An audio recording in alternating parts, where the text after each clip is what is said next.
Hello there, Aries. Welcome to your tarot reading. So,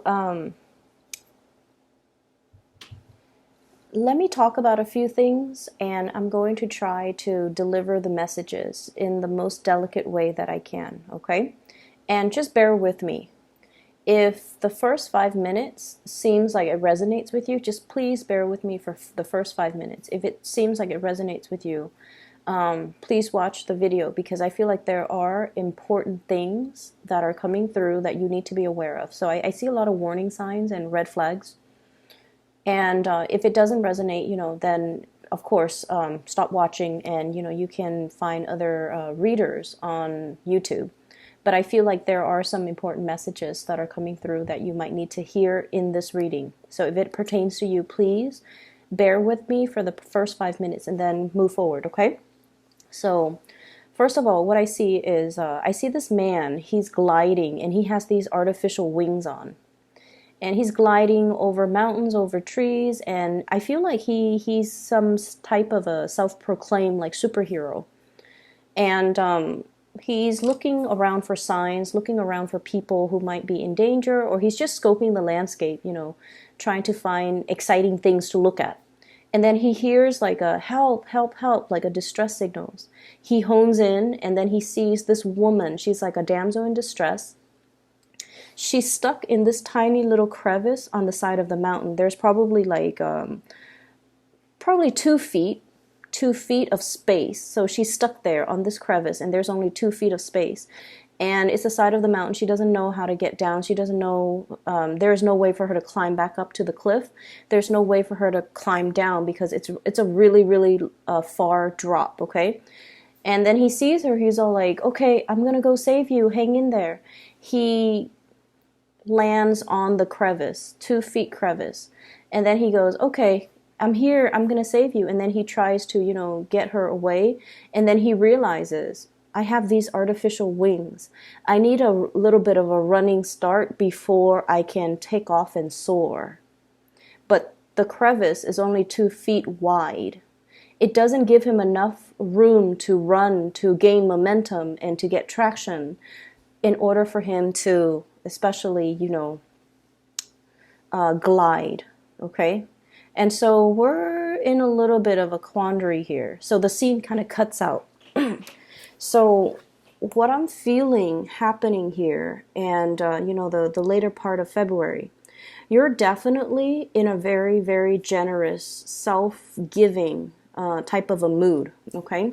We have here the Six of Pentacles. This is a card about generosity, wanting to help people, wanting to assist people, wanting to dish out advice, wanting to give financial assistance to others who might be in a less fortunate situation.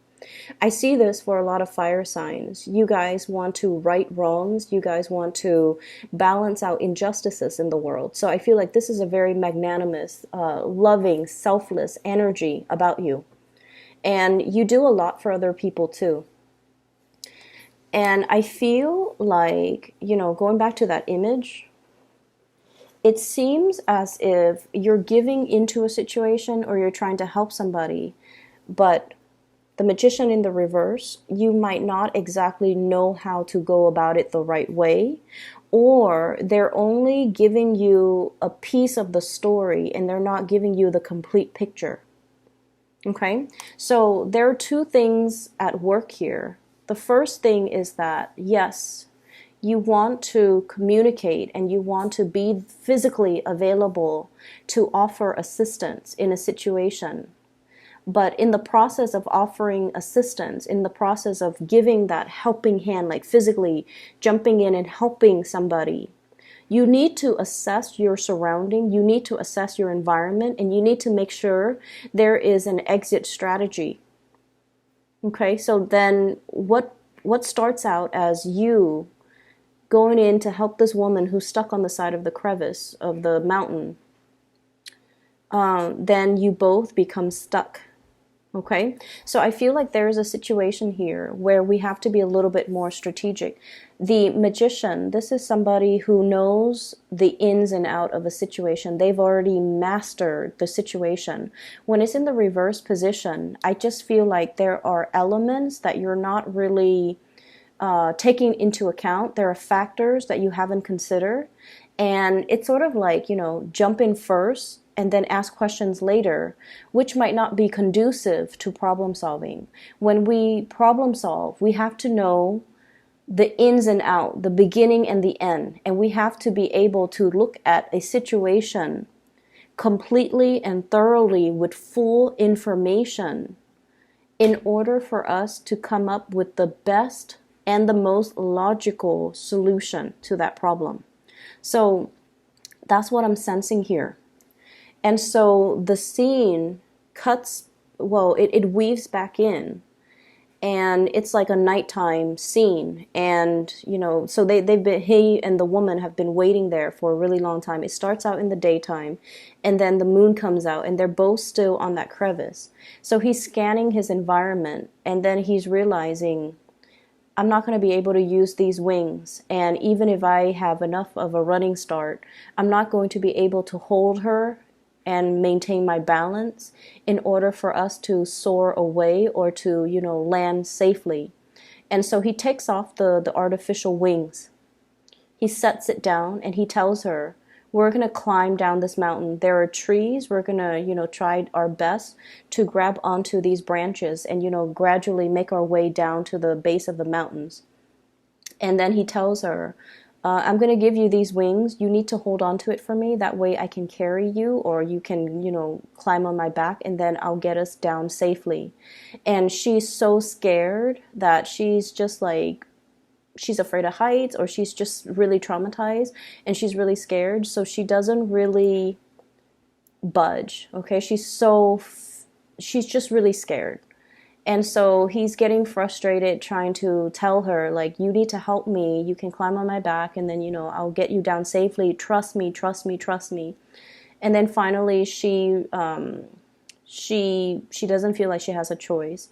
And so she climbs on his back, and then it's like a really hard journey. It's a lot of work pulling his own weight, her weight, and the wings in order for them to gradually climb down from one branch, from one little crevice to the next. And then finally they arrive at the base of the mountain, and then she just kind of takes off.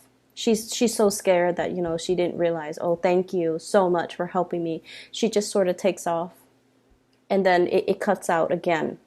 So what I'm feeling in this situation is you really need to examine your environment. There is something here about looking at a situation very carefully before you jump in. And there's an element as well. I feel like trauma. You might be dealing with somebody who has dealt with a lot of trauma. They can't think correctly. They can't tell you a story in a linear, chronological, order.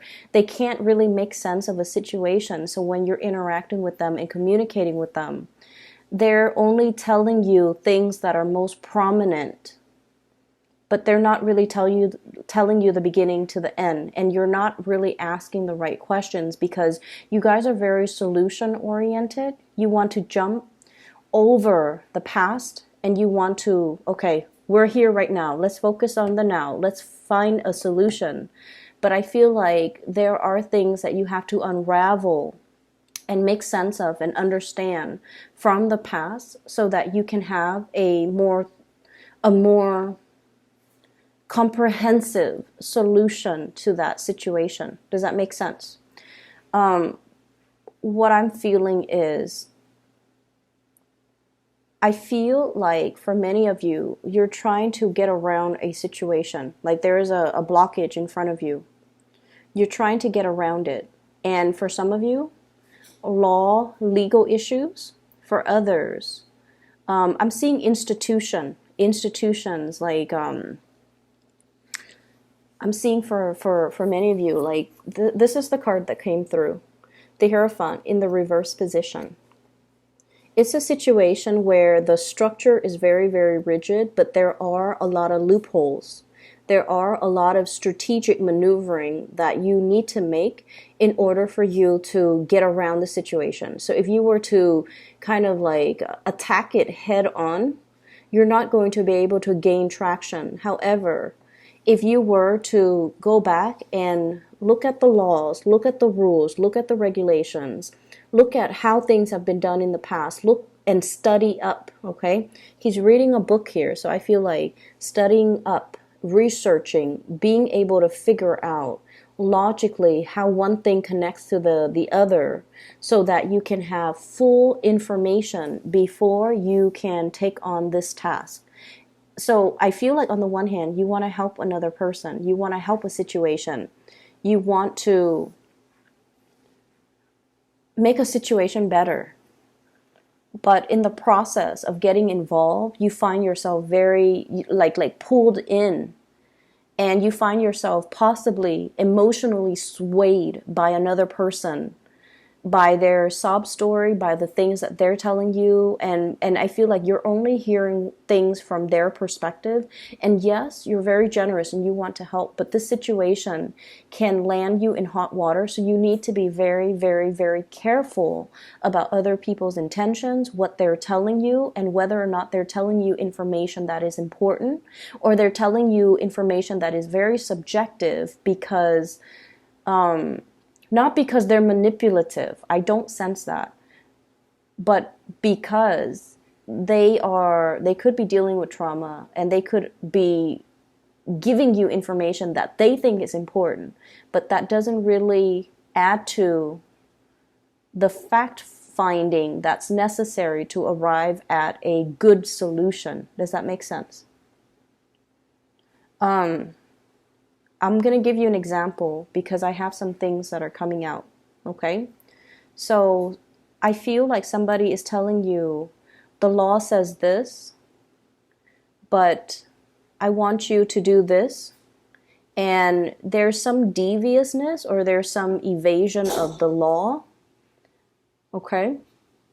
Either for financial gains or either to gain something. And in your mind, there are some red flags that are going off like, no, this is wrong because it's against the law. But I also feel like they're coming up with a very persuasive argument.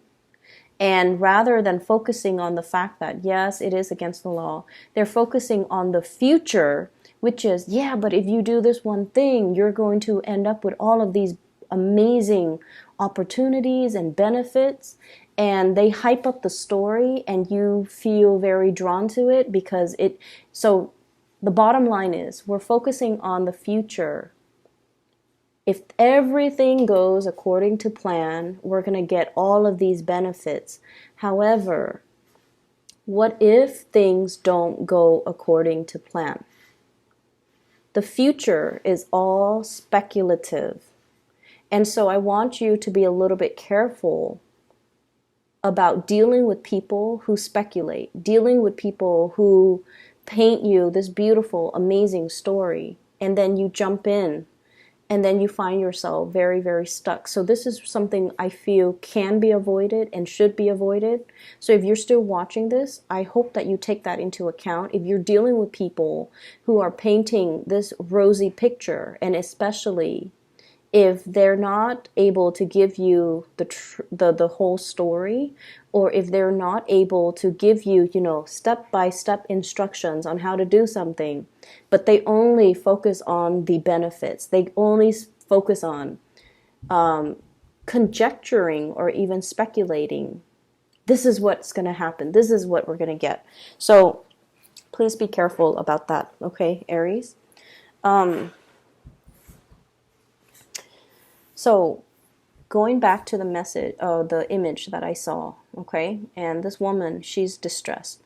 I feel like he spent the whole day, okay, he was stuck there, he found himself stuck, and then nightfall comes, and then he was very much focused on the solution. And I feel like the important question that is relevant, but that was not asked, was, hey lady, how'd you get on this side of the mountain? Did someone drop you here? Did someone retaliate? Did you do something bad? How did you find yourself on this tiny little crevice in the middle of nowhere on this mountain? I feel like that was a question that needed to be asked. How did you get yourself in this situation? Okay, and then the fact is that he helped her He pulled her weight, he pulled his own weight, he helped her down the side of the mountain, and then she just takes off without a thank you, without, that gratitude, without and she might have taken his wings too. I believe she was holding on to his wings. And so he finds himself, at the base of the mountain, and he's like, okay, what's going to happen to him? So I feel like you kind of need to really think about yourself a little bit more and think about what's going to happen to me at the end of this? What if things don't go according to plan? What if I have to make a detour? Is there a plan B? Are there ramifications? Are there, pitfalls? Are there things that I can do differently to get the same results? So there are a lot of questions that I feel are not being asked, and there are a lot of things that I feel are not being planned accordingly. If you're dealing with a family situation, I feel like you guys, it might be a family environment. You want to jump in, you want to give your 100%, you want to offer financial assistance, you want to help the other person do something. But I feel like their track record might not, look at their track record, look at their actions in the past. Don't look at the things that they're hoping to achieve. Look at what their track record says about their ability to follow through, their ability to be truthful and honest, and to, implement plans, and to be self-sufficient, and to do things on their own. Because I feel like some of you might be giving financial assistance to a person because they're like, oh, I've got this great business idea. I need, X amount of money. Can you loan me that money? Because in the future, I'm going to make 10 times more, and then I'll pay you back as soon as it comes out. But they're not giving you a solid business proposal or even a business plan. How are they going to be able to practically execute their plan? Is it feasible? So really look at their track record. I don't see there's anything bad. I feel like the person, their heart's in the right place. But I feel almost like they might not have been completely reliable in the past. Okay, so that's just something I want you to focus on. Okay, on the other hand, there is another person that I'm seeing over here. I have here the Princess of Wands. Princess of Wands is in the reverse position. And I'm not seeing this as a specific sign, like a fire sign, or even we have here the King of Cups, a water sign. What I'm seeing is, I saw this image that popped out, and it's like a cartoon animal, a cartoon creature. It's pink. It looks like a teddy bear, or even like a cartoon, like a Japanese anime cartoon, even like a Pokemon. But either way, it looks like a pet, like a really cute animal. It's pink, it has whiskers, it has ears, it has a fluffy tail, and it's really cute to look at. So it's in a home environment. And what I feel is it stays home. You have to feed it, you have to give it water. It potentially eats your food, and it could, pee or poop on the rug, and then you have to clean it up. Okay, so I feel like there is somebody here that is kind of, I feel like they might be taking advantage of a situation, or they are creating a lot more work for you, and they're not really pulling their weight. They're not really pulling their weight. Sure, they're cute and cuddly and warm and comforting, and their presence is great. But I feel like that animal, it just looks cute. It doesn't really do anything. It doesn't even have a function. It doesn't guard your house. It's just something that's cute or pretty to look at. It eats your food. It dirties or soils your house. You have to constantly give it attention. You have to walk it. You have to take care of it. And so the energy exchange, the give and take, is really not reciprocal. I feel for some of you, you might be interested in a person, and you're courting them, like you're hardcore, like just full on showing them you're interested. You might be whining and dining the other person. I usually think of this as, the romantic person, the Casanova, the one that wines and dines others. You're showing somebody that you're really interested in them. You're very attracted to them as well. And I almost feel like they're aware of it, and they're kind of either milking it, or they have this sense of entitlement about them. Since you like me so much, why don't you take care of me? And I want you to be very, very careful about that, because I feel like for many of you, you don't mind. Because that generosity card came out first, you don't mind. But I feel like it's just the law of karma. Things have to be reciprocal. Give yourself to reciprocal relationship partners. Give your time and your energy to people that are deserving of it, to people that appreciate it, and to people that will reciprocate for you. Because as we progress through life, you will start to notice too that energy and time are very limited. So we need to devote our energy and our time to people that deserve it, and to people that we want to share that space with and who can reciprocate for us.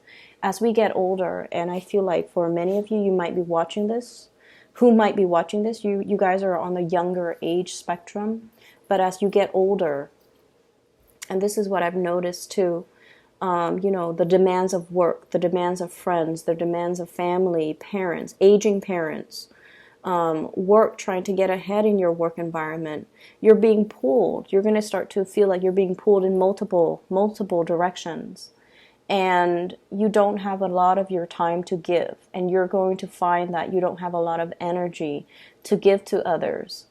And so it's really good practice to start at a young age, to learn to say no, to draw boundaries, and to not let other people take care of you. Or, I'm sorry, not let other people, not let other people take care of you. Learn to be self-sufficient, but also not let other people take advantage of you. Okay? And then for some of you too, this could be your energy, the the Page of Wands. And there's somebody who's very, very, very much interested in you. They're like really attracted to you, really, really interested in you.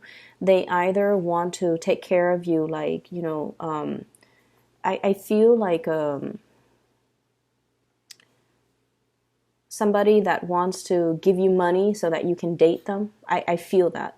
Somebody who is potentially a lot older, and they want to have something with you where they take care of you. And it's like, yes, it's all great and good, but we have to learn to be self-sufficient, and we have to learn that relationships need to always be reciprocal. I feel for some of you, you might have gotten out of a relationship that was quite tumultuous, okay? Like a breakup of a situation where you might have been married and you're separated. You might have been married and you're divorced, or you might have lived with somebody that you had a very significant relationship with. And you've given a lot of yourself, and the other person just, there wasn't that sense of reciprocity. And you're a little bit jaded, and you're meeting somebody new who adores you, absolutely adores you. We have a potential water sign, Pisces, Cancer, Scorpio. And I almost feel like, I feel like you might not love them 100%, but you've been jaded. So you're just like, I'm going to go with this relationship because this person loves me more than I love them. And as a result of it, they're never going to leave me because they love me more than I love them.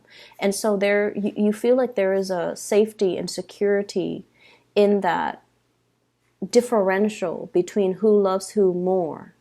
If they love me more, they're not going to leave me. And so you stay in it, even though your heart is not 100% complete in that union.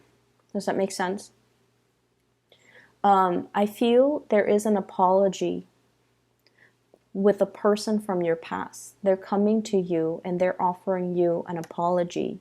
This has been long awaited. This has been years in the making. This person seems to me to be very, very stubborn. Their energy, the Magician in the reverse, and I feel like there was a lot of love caught up with this person, and I feel like they're finally seeing the forest for the trees, and they're going to give you that apology. Okay? I hope the reading is helpful for you, Aries, and if you have, watched it, the entire video to this point, I feel like you have to be good to yourself. You have to know your worth. You have to understand that things need to be reciprocal. That is the karmic way of the universe. That is what we're supposed to do. It's our obligation to one another. Have an equal exchange of energy in all of our social relationships, love relationships, family relationships. Because when things are lopsided and wobbly, there's always going to be, that day of reckoning when these imbalances need to be restored. And it can be a little bit, it's going to be usually a painful adjustment to restore these energetic imbalances, okay? Your day of reckoning here is coming because we have here the Judgment card, communication, contact, and we have this situation here.